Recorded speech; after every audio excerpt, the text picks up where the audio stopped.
The SOFIA program is a Boeing 747 SP model that houses a German infrared astronomy telescope.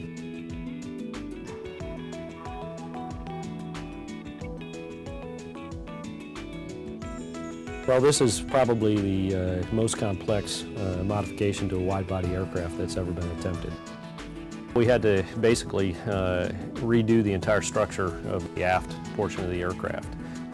We've had to put in a new pressure boundary that the telescope is mounted in.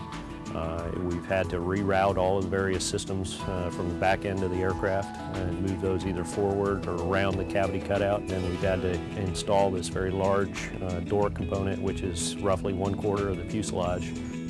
Restructuring the aircraft with this type of modification, being able to hold the tolerances in the manufacturing that's required to install the telescope and to have the door system that was a NASA-designed door system installed was a major challenge.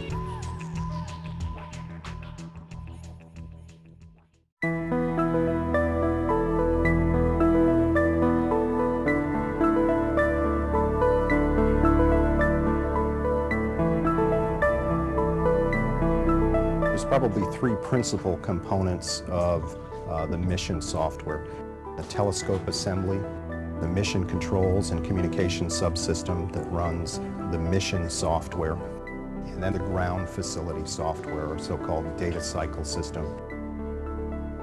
The mission system's responsible for providing the science and the situational awareness, if you will, to the crew members, and also integrating the science instrument operation with the telescope operation.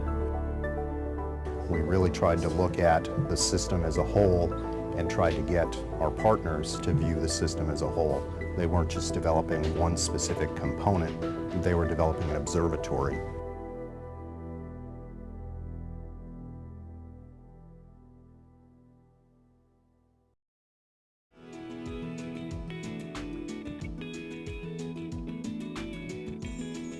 When we first got the airplane, we did a series of test flights on it to get the basic data of the aircraft. So we knew what its before modification condition was in flight.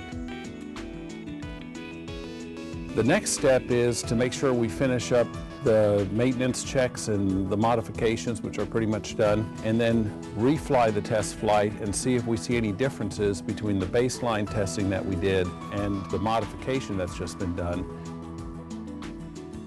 Then we go through a series of open door test flights. Upon completing those open door test flights, we'll then go ahead, finalize the configuration for actual telescope operation, and then finally go to an operational readiness review where we can say the airplane is ready for operations. Once in operations, we expect to perform at least 960 science flight hours in a year period.